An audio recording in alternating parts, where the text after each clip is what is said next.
Distraction is proud to be sponsored by Omega Bright, the premier natural advanced omega-3 formula for mind, heart, and joint health.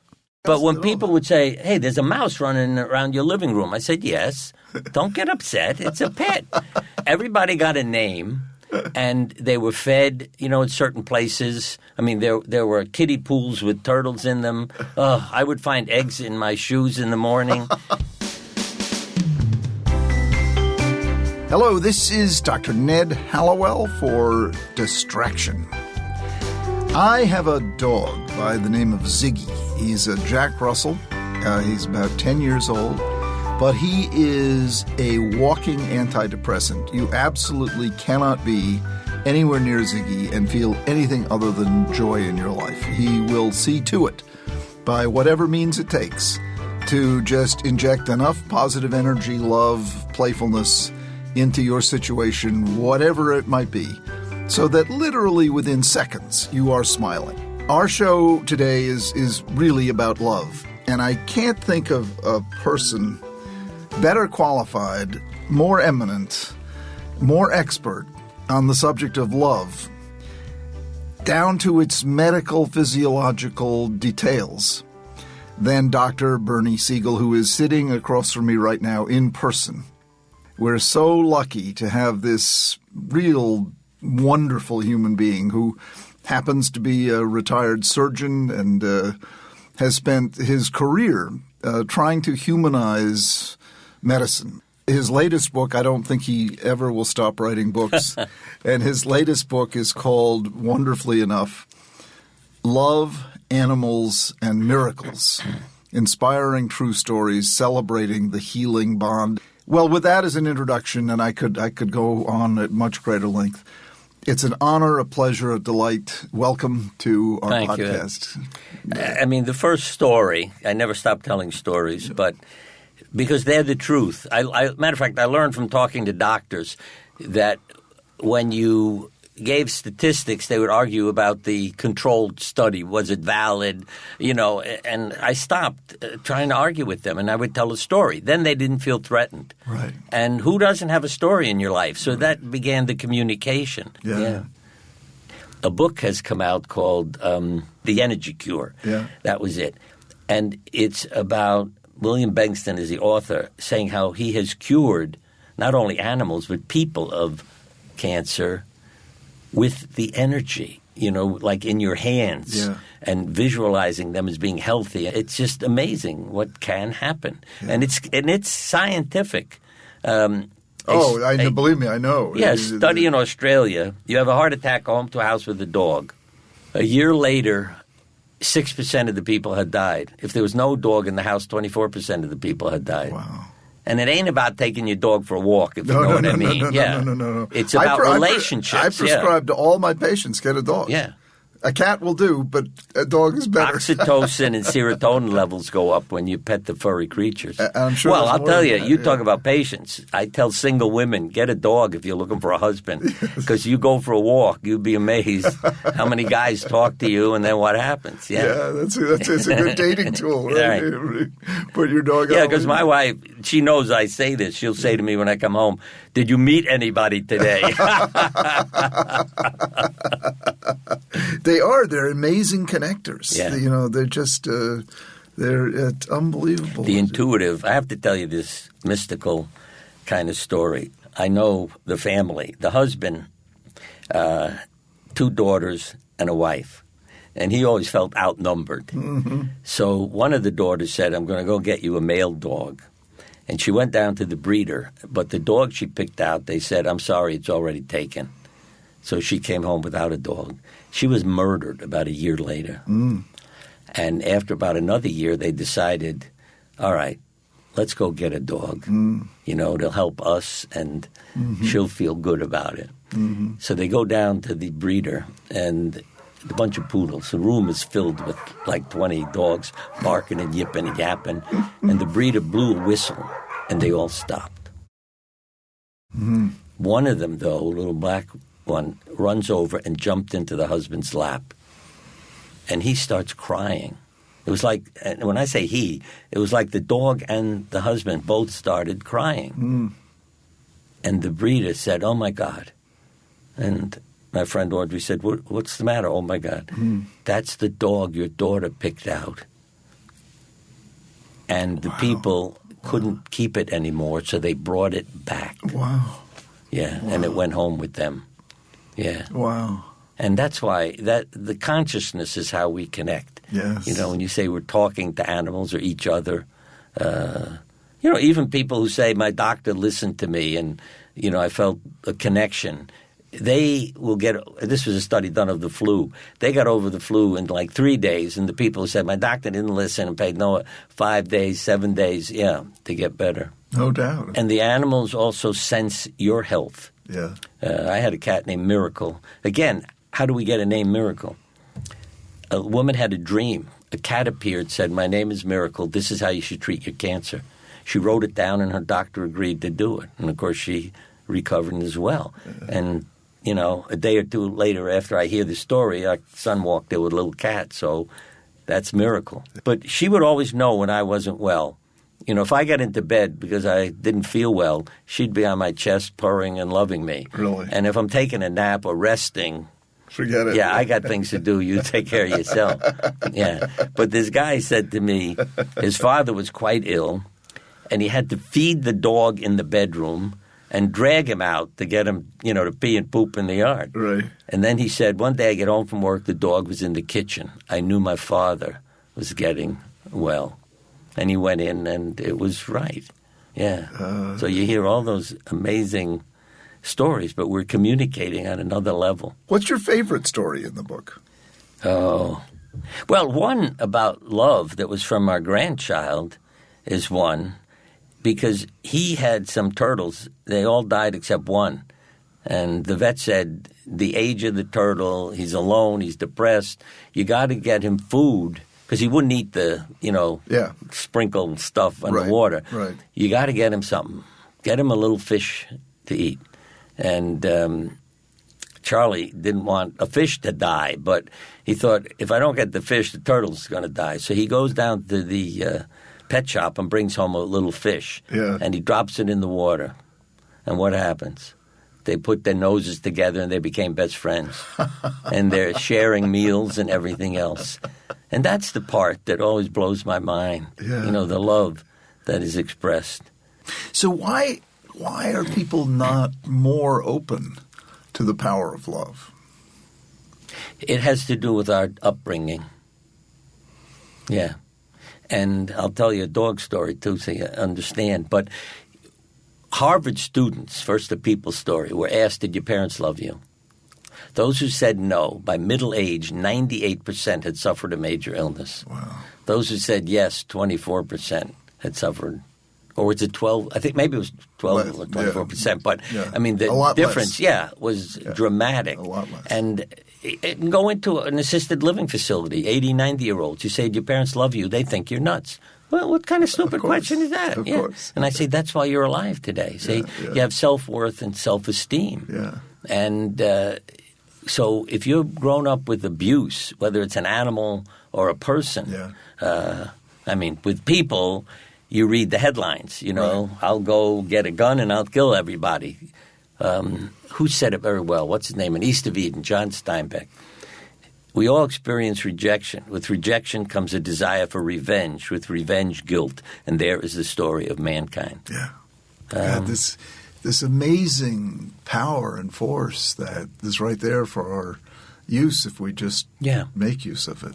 Well, the hard part is quieting your mind. Quiet your mind. Yeah. And that's what people need to do. Quiet your mind.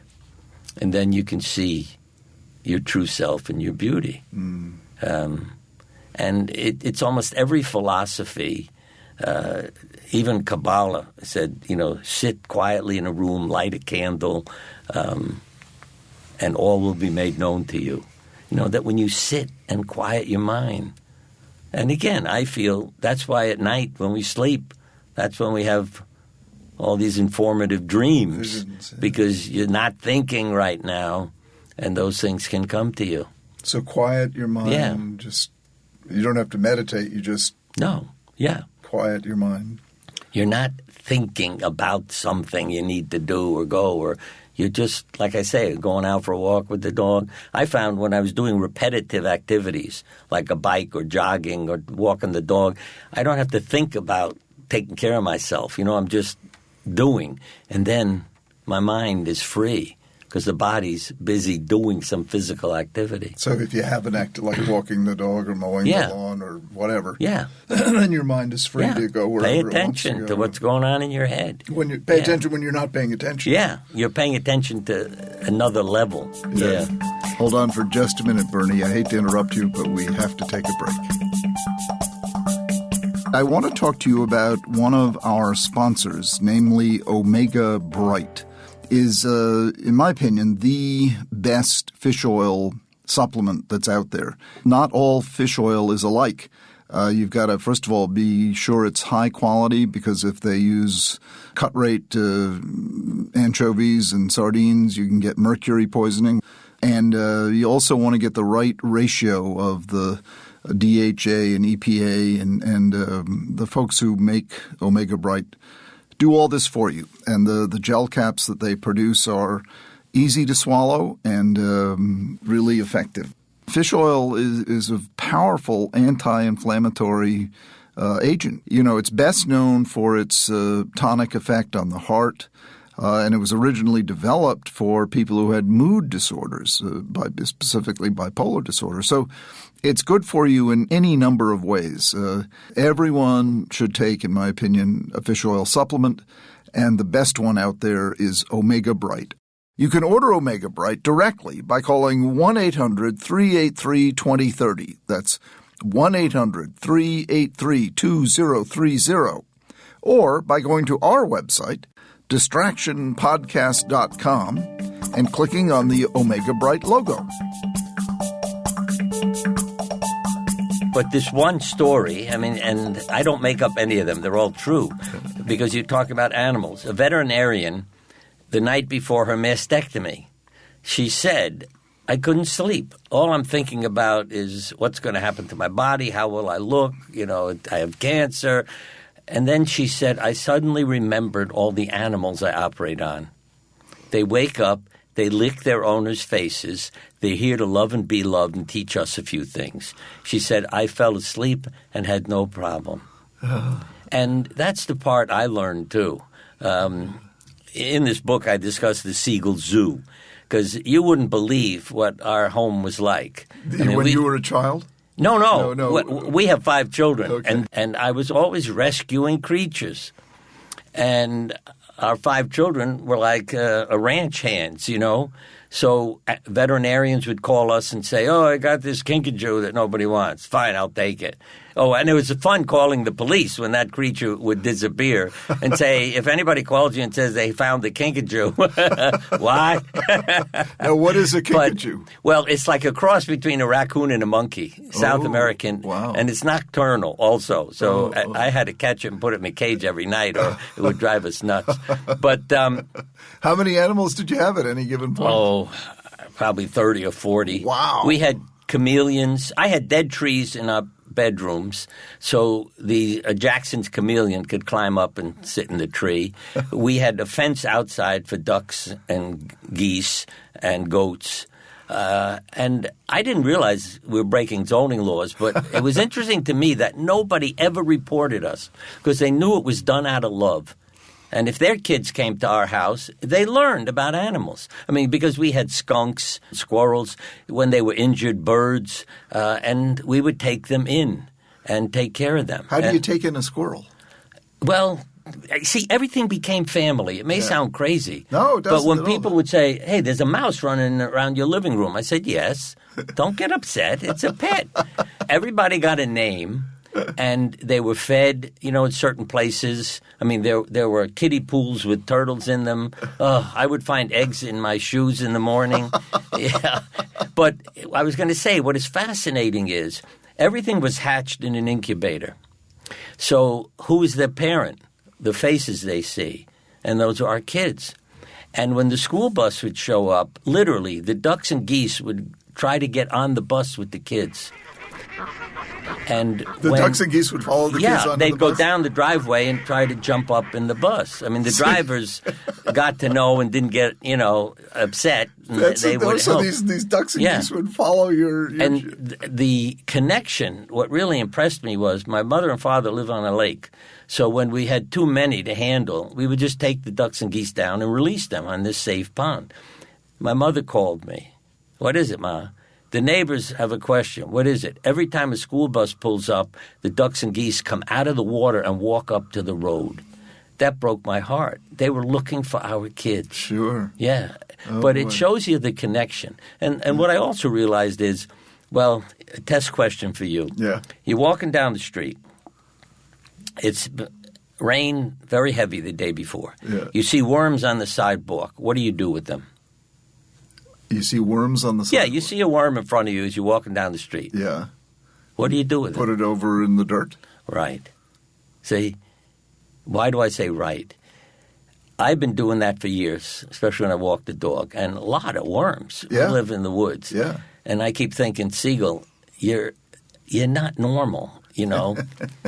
What are you doing? But the guilt, I can't go by it. Yeah, the worm. And then I came across Albert Schweitzer. His words were always a reverence for life. Yeah. He said, if you walk after the rain, you see a worm, put it on the earth. Yeah. And if you see an insect in a puddle, give it a leaf to climb on.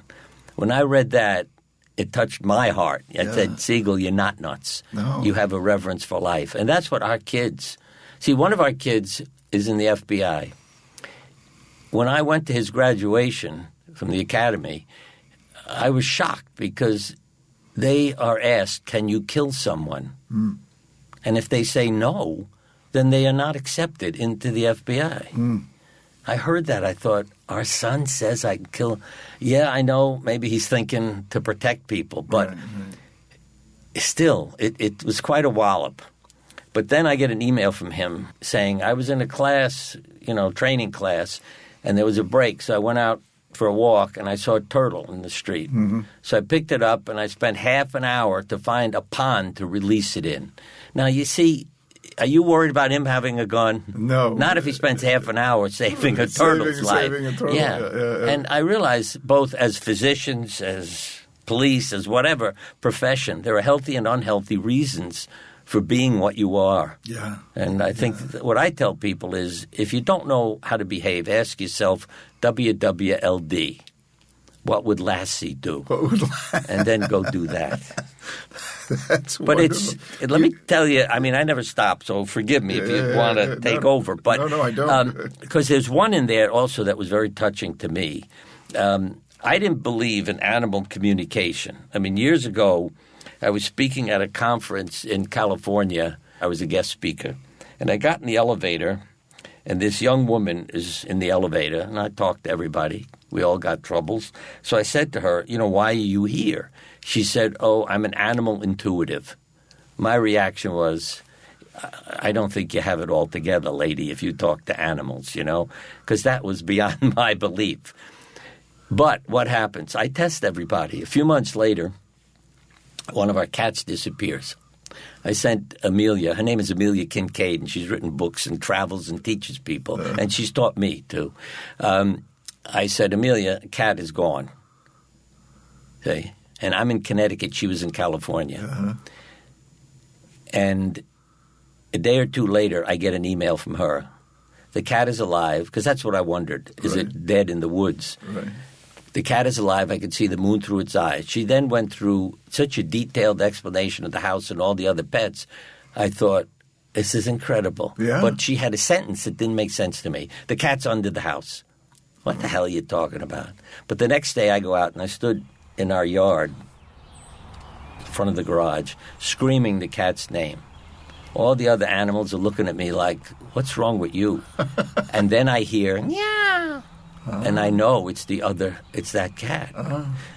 And I go, and she was under a stairway that came down to the ground on both sides. And she in a sense had put herself in a cage so no wild animals could get to her. Yeah. But she couldn't get out. Yeah, but I had to lure her out with food and then grab her and pull her out. And how did that woman know that? What she always said to me was, Bernie, You can't scream your animal's name, be frantic about where it is. You have to quiet your mind. You get into your pet's mind. And that's the part I learned from her. When I quiet my mind, I talk to the animal in my mind, literally. I make words in my head.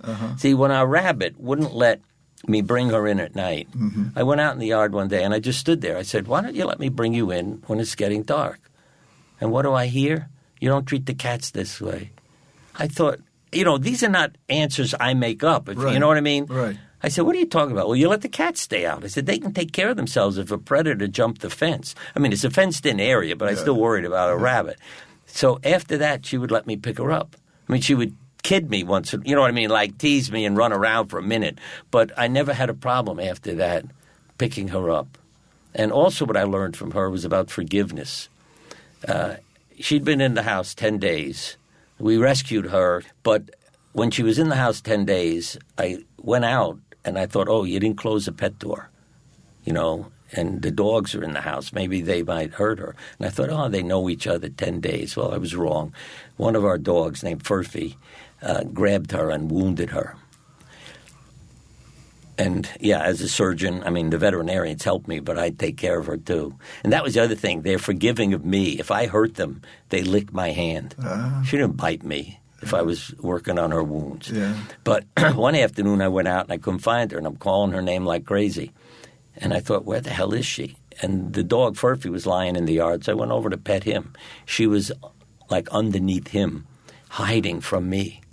And I thought, wow, here is a dog who threatened her life, and he's her best friend now. Yeah. Again, the forgiveness is just incredible. And it's just natural. Yeah. Yeah. I mean, and so when you see it, you can't help feeling, thank you, I've learned something from you, rather than, and you hear it from people like Nelson Mandela too, who said when he left his prison camp, if I'm bitter and resentful, I'm still in prison. And I think the animals intuitively understand that. Yes. So they move on. But it's, again, Elizabeth Kubler-Ross was always saying there are no coincidences. When your consciousness focuses on, you might say, creative, positive, whatever word you want to use, things, the things you desire, and I don't mean in a selfish way, but, healthy desires, then the coincidences happen. You meet the people. Yeah.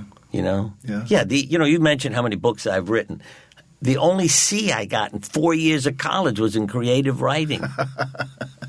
I didn't know how to write because I was an artist as a kid. So I'm very visual. But you're a born storyteller. Would you do me a favor and read a bit of this? Yeah, if you have something you want me to read. How about the epilogue? A sick man turned to me as he was preparing to leave the examination room, and he said, "Doctor, I am afraid to die. Tell me what lies on the other side." Very quietly, I said, "I don't know." "You don't know? You're a spiritual man, and you don't know what's on the other side?" I was holding the door handle, and just then we heard scratching, whining noises behind the door. As I opened it, Furphy sprang into the room and leaped on me with an eager show of gladness. Turning to the patient, I said, "Did you notice my dog? He's never been in this room before. He didn't know what was inside, except that his master was here. And when the door opened, he sprang in without fear. I know little of what is on the other side of death, but I do know one thing. I know my master is there, and that is enough." Furphy died in his sleep shortly after that event. Yeah. And that's why all these things have become a part of my consciousness, and, you put them in here.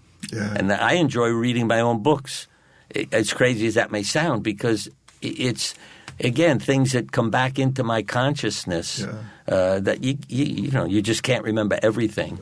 But I found I tell stories because if you say something, it may connect me with a memory. Sure. And then you get back to it. Sure. It's all about connection. Yeah.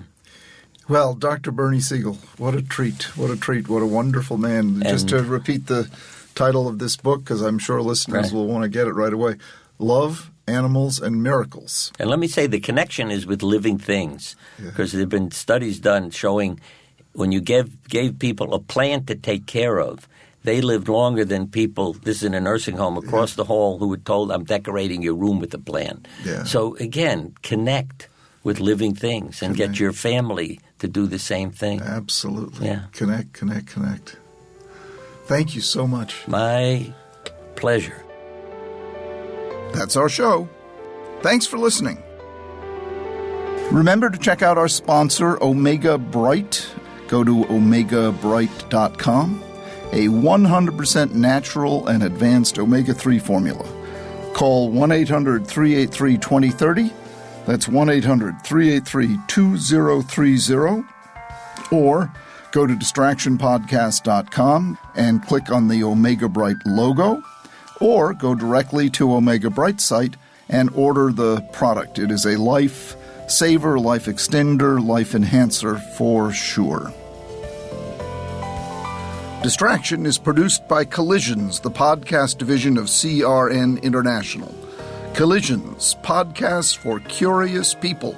Our producer is Sarah Gurton, our sound engineer is Scott Person, and our music was created by Mark Berman.